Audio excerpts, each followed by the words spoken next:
Você não foi do Estadão, foi? Nossa, eu estava com a ideia que você tinha sido do Estadão antes.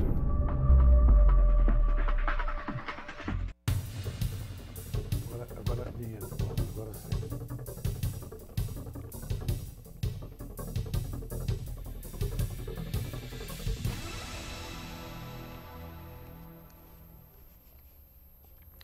Boa tarde.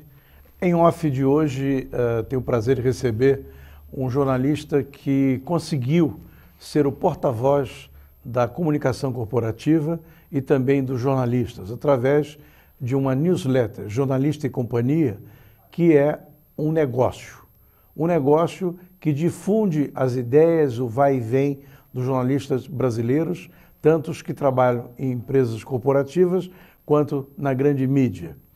Comigo hoje, Eduardo Ribeiro. Eduardo, tudo bem? Tudo bem, tudo bom. Uma grande satisfação estar aqui com você. Que bom. Olha, o Eduardo tem uma trajetória profissional interessantíssima. Mas vamos começar quando ele trabalhou na Editora Abril. Ele trabalhou no Placar, na Casa Cláudia e no TV Guia.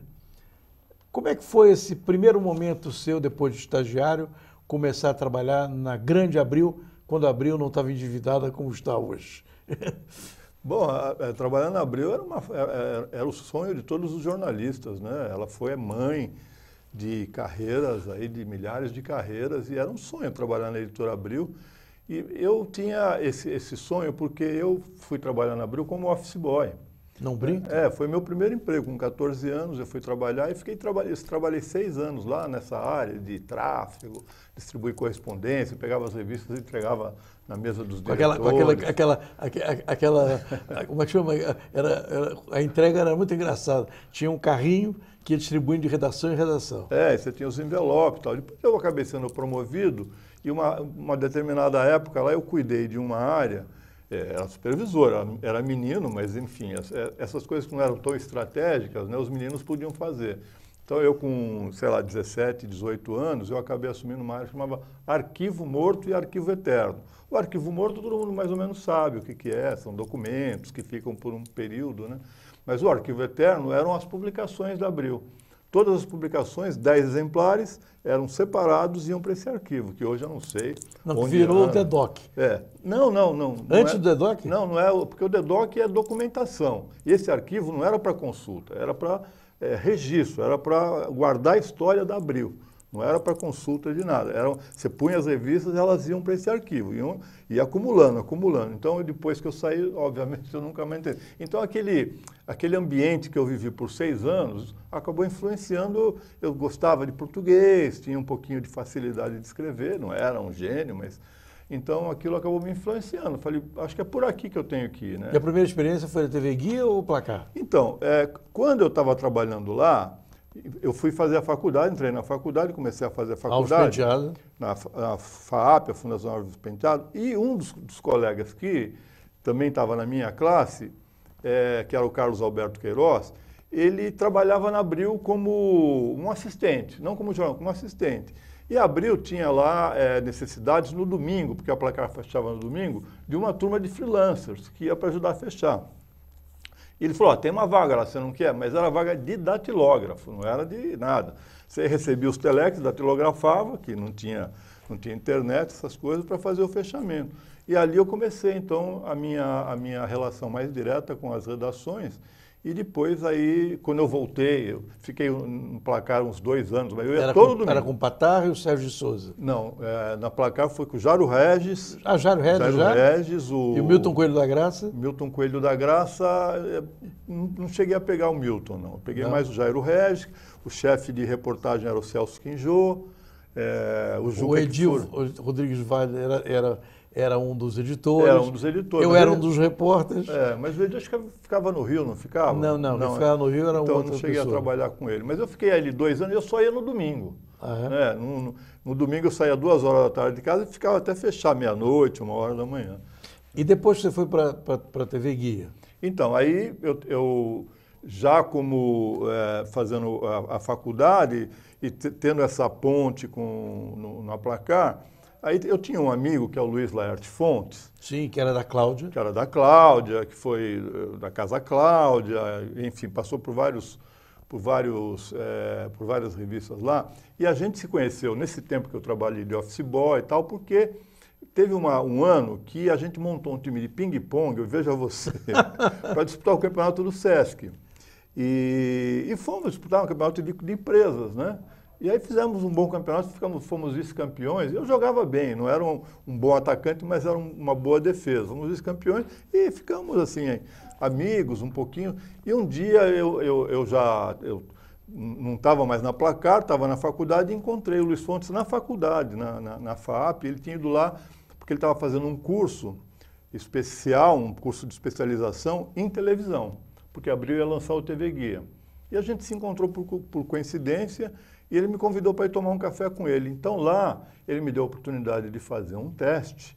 Ele falou, ó, se você quiser vir, você faz um teste. Se você passar no teste, a gente avalia a sua contratação. Eu fiz um teste de uma semana, cobri programação, ir nas emissoras, sabe? Antecipar a programação, que esse era o objetivo da revista. Aí fiz o teste, passei e fui contratado como estagiário, né?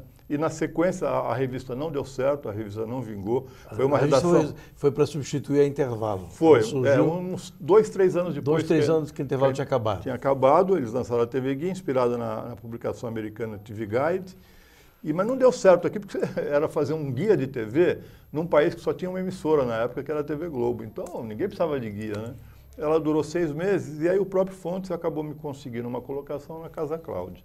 E quais foram as agruras de um homem que tinha que lidar com o público feminino fazendo matérias? Como é que foi? Olha, foi interessante porque tem uma curiosidade, né? Para quem gosta do jornalismo ou tem intenção, por exemplo, um jovem que queira fazer a faculdade de jornalismo, queira ser jornalista, tem um detalhe, escrever é treino, né? Tem um pouco de talento, mas é muito treino, exercício.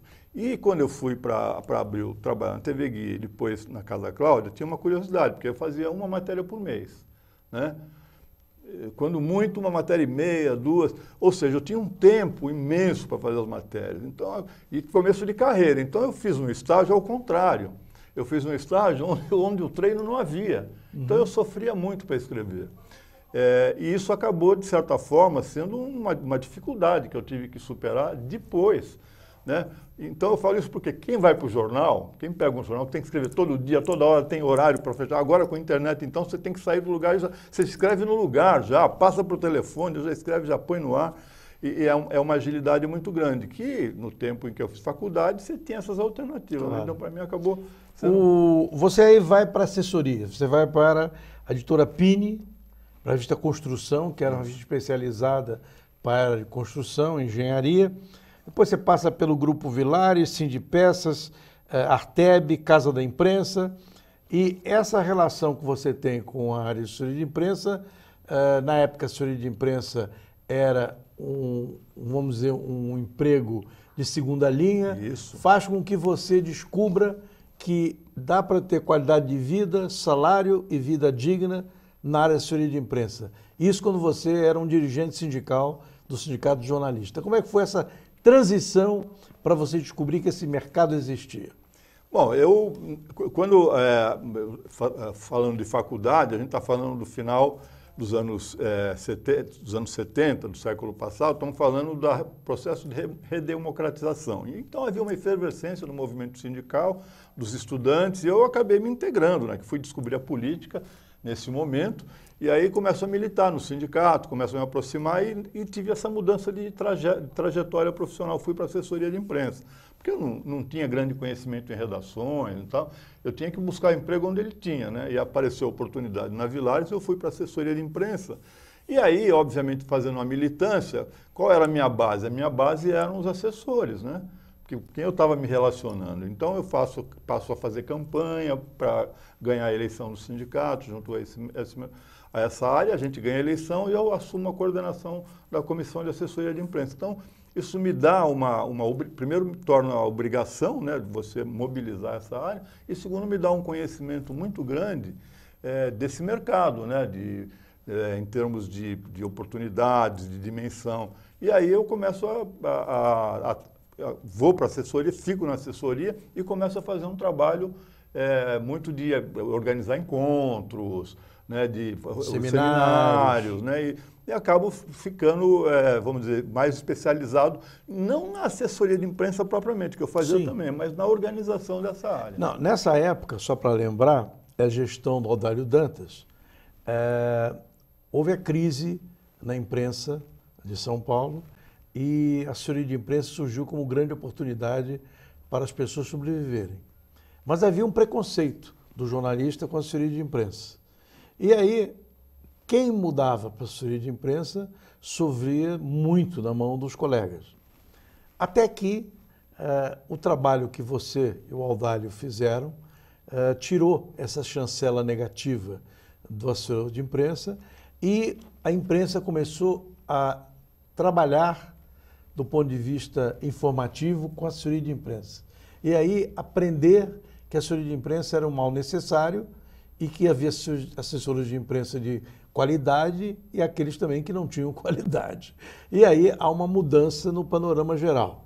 Bem, aí você vai fazer no sindicato vamos dizer, um boletim chamado Moagem. Uma coluna. Uma coluna. Um jornal. Moagem era, você dava um registro do vai e vem de jornalista do mercado. Exatamente. Tá? E daí isso passa a ser essencial no jornal do sindicato para você saber quem é quem, aonde fulano está trabalhando, etc. e tal. E aí você desperta para fazer o Jornalista e Companhia, que hoje você dirige e que faz e que é fundamental para você saber quem é quem. Essa transição foi muito difícil ou não? Não, olha, foi uma coisa interessante, Patrício. Primeiro assim, né? Eu fui conhecer o Patrício nessa função, como secretário de comunicação do governo do estado, né? Ele também ele era fruto dessa mudança. Dessa mudança, né? Ele foi ali que eu... Do Jorge Wilhelm no governo Paulo Egídio. Paulo Egídio. Eu tinha um amigo que trabalhava, dois amigos, a Gleise e o Mafra, né? Que trabalhavam comigo. E aí a gente se aproximou e o Patrício acabou indiretamente gerando o meu segundo emprego na Editora Pini, porque era um amigo dele, o Jarbas de Holanda. Jarbas de Holanda. Comunista, grande comunista. Do Partidão, homem do Partidão. Que tinha uma vaga lá e o Patrício comentou com o Mafra e o Mafra falou, você não quer ir lá? Eu acabei indo e deu certo. Então, o Patrício foi, de certa forma, responsável por essa passagem minha ali na revista. Mas, no caso dessa transição profissional, eu fazia a coluna do sindicato. Foi um sucesso, não porque eu fazia, porque a gente tem que entender que na época estava começando a acabar a boemia, né? O romantismo da romantismo, a ida aos bares começando a diminuir e São Paulo a crescer muito, os veículos a crescerem muito. Então, os pontos de encontro que eram muito tradicionais começaram a diminuir. E a gente entra nesse momento por acaso e a gente passa a ser esse ponto de encontro, né? Uma vez por mês, saber o que estava acontecendo com as pessoas. E não tinha internet, né? A gente tem que lembrar que eu estou falando de 85, 80, 90. Quando foi lançado o Moagem, né? Foi 91. E aí também muita gente ficava sabendo por ali. E como eu tinha isso, e aí eu falei, bom, disso eu posso gerar um negócio. Aí eu falei, um amigo tinha sugerido, outro também, eu decidi fazer um fax, né? Na época a Agência Estado tinha lançado o Fax Paper e eu achei aquilo uma experiência muito bacana e aí decidi fazer. Eu precisava de um fax, um aparelho de fax, né? E uma pessoa para fazer a diagramação de uma página, né? Porque a informação eu já tinha. O mailing eu tinha, porque eu falava com todo mundo o tempo inteiro, né? Os fax dessas pessoas, e fiz uma edição 0, né? Peguei informação ali, cozinhei o que eu tinha, fiz uma segunda edição 0, a ideia era fazer semanal, o Moagem era mensal, e fiz a terceira edição 0. Quando eu fui fazer a quarta, aí o meu sócio, o Marco Antônio Rossi, falou, vai fazer, todo mundo aí já pedindo. Eu falei, então eu já peguei e lancei a 1. Então eu fiz um empreendimento novo com risco 0. Eu não tinha o menor risco, porque se não desse certo, não deu. Eu tinha um fax, o aparelho eu já tinha, a informação eu tinha. O diagramador era meu amigo, veio no risco, né? Então foi um empreendimento assim que eu acho que é a coisa do destino, né? Que me deu essa oportunidade. Você está no lugar certo, na hora certa. Na hora certa. E claro que eu devo isso tudo ao Zé Hamilton Ribeiro, que foi o cara que o repórter do Globo Rural, até hoje...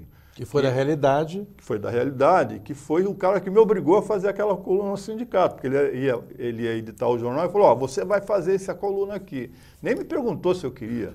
Né? Ele falou, a etiqueta é sua, vai. Ele era o general e eu era o soldado, né? Então eu obedeci. E assim foi. Bem, mas você acabou incorporando, além do público jornalístico, você incorporou a mídia corporativa, né? Que foi uma estratégia importantíssima, porque as empresas começaram a procurar profissionais através da leitura do jornalista e companhia. E você passou a ser uma fonte, obrigando todo mundo a ler toda quarta-feira os jornalistas e companhia.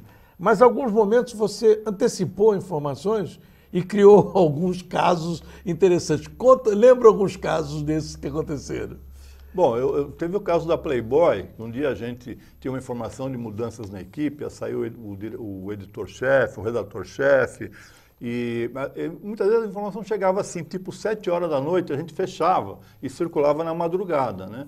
Então, obviamente, chegava nessa hora, era difícil você encontrar as pessoas para confirmar. Então, chegou essa informação da Playboy, eu tentei falar ali com a diretora de redação, não quis me atender, não dava. Era Mário Andrade nessa época? Não, era uma mulher, era uma mulher. Uma mulher? Foi a primeira mulher que dirigiu lá, esqueci o nome dela. Já sei, a que dirigia, o nome dela eu não me lembro. Bom, a Fátima? Não era Fátima. Não era Fátima? Mas tudo bem, de qualquer forma é interessante. Porque aí eu tinha informação, estava bem apurada, mas não tinha a coisa para sacramentar. E é complicado, né? Porque eu vivo dessa área, a área que eu milito é uma coisa que ser médico de médico. Você tem que tomar mais cuidado ainda, né? E aí, enfim, ela não me atendeu, disse que não ia falar, coisa parecida. E aí eu era, na época, bastante... eu sou até hoje, né? Mas na época o Laurentino Gomes estava na Abril, né? O autor desses best-sellers, ele era o diretor editorial. Era, portanto, o chefe ali também da Playboy, entre outras publicações. Eu falei, Laurentino, eu tenho essas informações assim, assado, mas eu não estou conseguindo confirmar, porque a diretora de redação não quer falar comigo e tal. Ele falou, não, mas está tudo correto, sim, Edu, pode publicar, manda a base, está tudo certinho, é isso mesmo. E publiquei. Aí, no dia seguinte, foi a maior confusão, né? Porque a equipe não estava informada daquilo e ela ficou absolutamente possessa comigo, foi uma coisa até desagradável, né? Aí, quando eu falei com o Laurentino, ele falou, Edu, fica tranquilo, essa informação está decidida há mais de 10 dias. Se ela não contou para a equipe, o problema é dela. Claro, claro. Então, eu fiquei mais tranquilo. E um outro caso, esse talvez seja o mais engraçado de todos, foi o Fernando Coelho, que eu matei errado, né? O Fernando Coelho errado.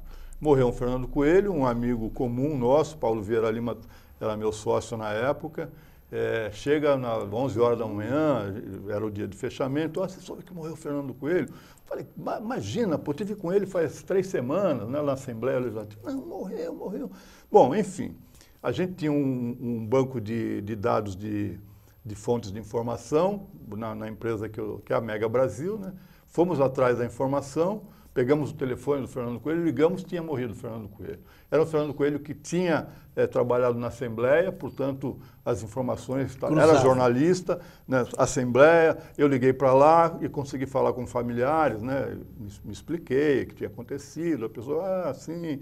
Aí, quando eu comecei a aprofundar um pouquinho mais as informações, falou, olha, é o seguinte, eu estou aqui, o corpo está aqui e... depois, se você puder ligar um pouquinho mais tarde, porque agora está desagradável, a gente tem que cuidar do féretro, não sei o quê, do velório. Eu falei, não, tá bom. Mas para mim tinha fechado a equação, né? Meti bronca. E era um Fernando Coelho, jornalista, etc., mas que não era o Fernando Coelho que tinha trabalhado na Globo. Era um Fernando Coelho que tinha trabalhado com Murilo Macedo como assessor parlamentar. E o Fernando Coelho trabalhou na Assembleia como diretor da TV Assembleia, né? Mas aí o estrago estava feito e eu chego no dia seguinte, porque na época a gente fechava, passava por fax, não tinha internet ainda, e eu ia para casa dormir, levantava no dia seguinte, estou chegando para trabalhar, tem 10 telefonemas para mim, né? E na hora que eu estou chegando ainda tem um da Globo, do rapaz da Globo. Eu atendo, ele fala, Eduardo, aqui é fulano de tal, aqui da produção da Globo, olha, queria te dar um toque, esse Fernando Coelho que morreu não é o que trabalhou aqui na Globo, não. Eu gelei, né? eu gelei e de fato não era. Eu suspendi a transmissão, só aí o desfecho fica mais engraçado, né? Suspendi a transmissão, fui apurar o restante, aí descobri o resto da história, mas assim, conclusão.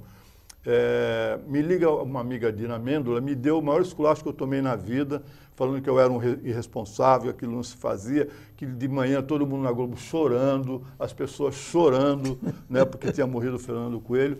E detalhe, né?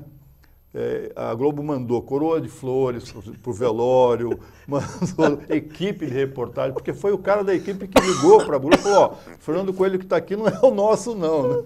Aí eu fiquei imaginando a cena da família, falando, nossa, como ele era importante, como ele era famoso, né? A gente nem sabia. Como é a relação com a fonte de informação para você que depende tanto delas? Olha, eu vejo, no caso, o nosso jornalismo, é jornalismo, né? Claro que é jornalismo. Mas eu costumo dizer o seguinte, o nosso, é uma coisa muito pessoal minha, é o jornalismo do bem, né? Nós estamos ali para fazer uma contribuição para a atividade jornalística, para a atividade da comunicação. Então, eu não tenho qualquer interesse em fazer dos nossos veículos uma plataforma de sensacionalismo, de fofoca, de informação que vá gerar... distorções. Então, eu prefiro perder a informação, o furo, por exemplo, do que me apressar para dar uma coisa que vá prejudicar alguém, por exemplo. Esse da Playboy que eu te contei, se ela tivesse me atendido, eu não teria dado. Claro. Né? Ela falou, espera, eu não falei ainda para a equipe, mas eu não sabia, né? Jamais eu teria feito, como eu faço muitas vezes. Né? Teve o caso do Valor Econômico, como teve uma crise lá, discussões, quase saíram em agressões, em tapas, agressão física, né? E todo o mercado ficou sabendo. Enfim, teve demissão por causa disso. Aí eu fiz a matéria, consultei as fontes, mandei a matéria para as fontes verem, né? Porque eu sabia que aquela matéria era explosiva. Né? Quem estava envolvido nela, eu podia contar a história como aconteceu, né? Dar os detalhes. A audiência aumentaria, com certeza. Mas as pessoas ficariam marcadas para o mercado. Né? Imagine, você vai, agride o seu chefe, dá uma bolacha no seu chefe, ou xinga o seu chefe, e sai isso no seu meio, você nunca mais vai conseguir emprego, né? Então, eu contei o que aconteceu, mas não contei os detalhes, né? Então, é um critério que a gente procura adotar, porque quem quer o detalhe pode ter acesso a ele. E na hora que você torna público, você dá vamos dizer, uma conotação que muitas vezes é uma conotação pejorativa, uma conotação que distorce a realidade, enfim. E como é que você conseguiu transformar esse newsletter de tanto valor para o meio de comunicação e jornalístico num negócio em que tem patrocinadores que são respeitados e que, ao mesmo tempo, não fazem pressão para que você publique A ou B? Olha, eu acho que assim, o mérito é de falar de jornalista, né?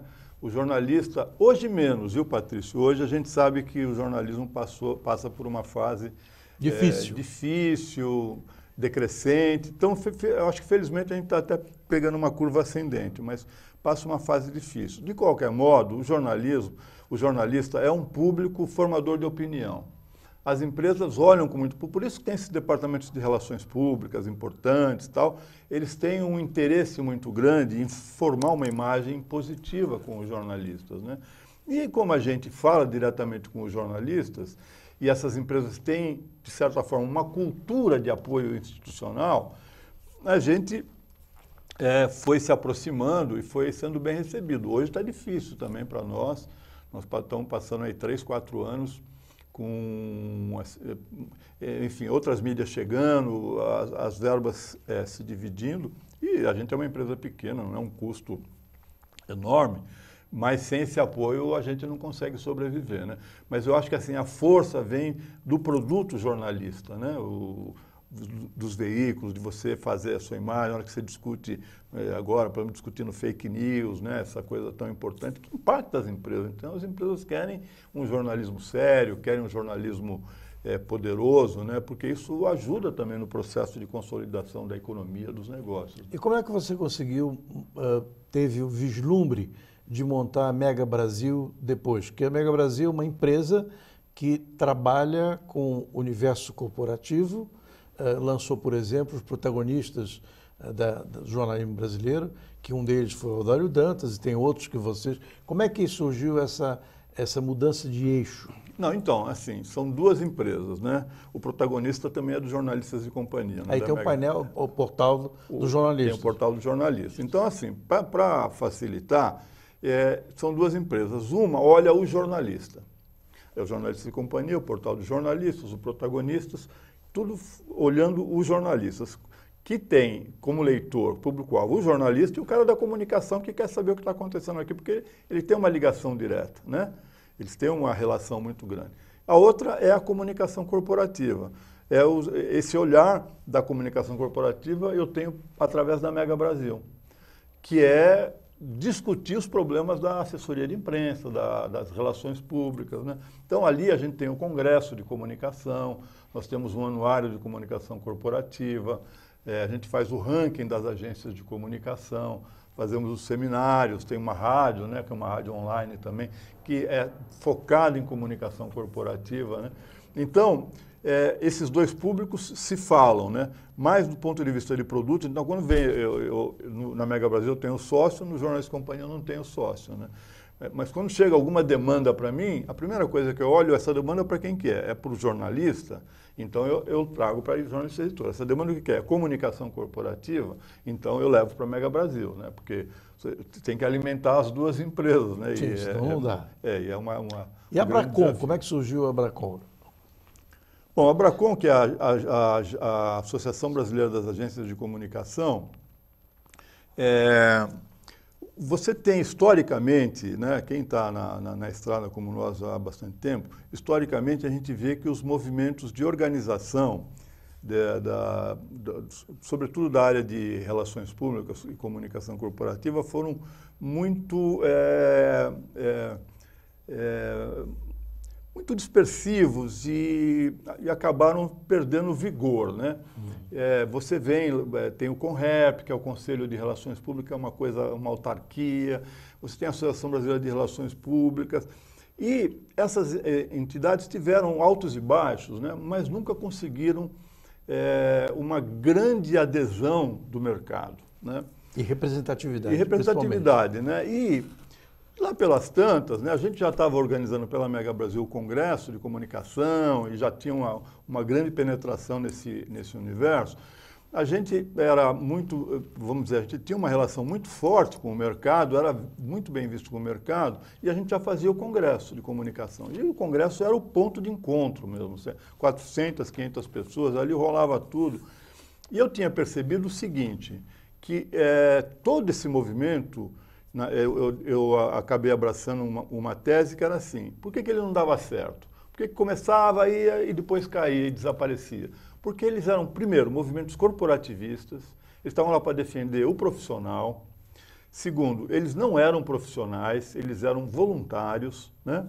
E terceiro, não contavam com a participação das principais empresas, das principais organizações. Não podia dar certo, né?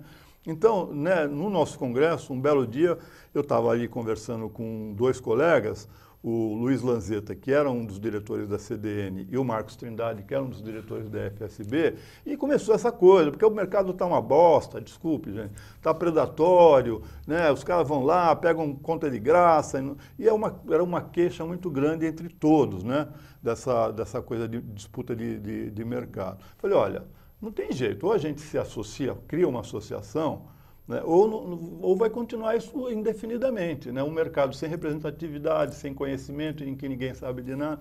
Mas nós precisamos fazer, mas vamos fazer. Bom, aí é o seguinte, nós temos que fazer. Aí eu vim com essa história. Olha, ele tem que ser empresarial, não pode ser corporativo, não pode ser para defender a profissão de relações públicas, nem de jornalismo, tem que ser para defender as empresas, ele tem que ser profissional, tem que ter gente contratada e tem que ter vocês, né? Mas isso dá para fazer. Então vamos fazer. Aí começamos a transformar mais umas 4, 5 pessoas que a gente conhecia, fizemos uma reunião. Dessa reunião fomos uma reunião com 20, dessa reunião com um pouco maior com 50 e decidimos fundar a Abracom. Deixando para chamar o que a gente pode chamar de mala sem alça, né? Os caras que vão lá para dizer que está tudo errado, esses a gente deixou só para o final. A gente só pegou no começo os caras que eram assim, ponta firme. Ponta firme, né? Caras que eram idealistas e tal. E assim a gente conseguiu fazer a associação e na época, eu me lembro que aí começou, bom, quem vai ser o presidente? Quem vai ser o presidente, né?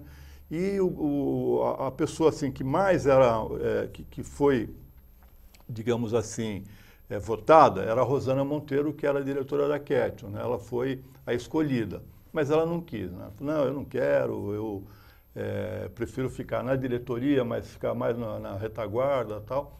E aí eu falei, olha gente, se a Rosana não quer, só tem um nome que a gente tem que pôr, que é o João Rodarte. Eu nem conhecia o João Rodarte, nunca tinha falado com ele, mas ele era o presidente da CDN, que na época era a maior empresa do setor. Falei, para a gente lançar uma associação... Ex-genro do Fernando Henrique Cardoso. Lançar a associação com o presidente da maior companhia, dá outro peso, né? Claro que os pequenos suspeitaram, isso aí vai ser coisa para os grandes e tal, mas o João veio, o João tem uma capacidade impressionante de aglutinação, de gestão, e aí foi, e aí está aí até hoje, um setor que acabou se consolidando, fatura hoje 2,5 bilhões de reais, 1.500 agências no Brasil todo, né? Então é um setor... E tem um produto, que é o anuário. O anuário é nosso, o anuário, isso tudo que eu estou te falando, é o anuário que descobriu. O anuário que descobriu. 1.500 agências, 2,5 bilhões de faturamento, porque a gente tem uma pesquisa anual que faz a projeção do mercado. Como é que você interpreta... A maioria dos jornalistas, em termos de empreendimento, não são fluxicheire.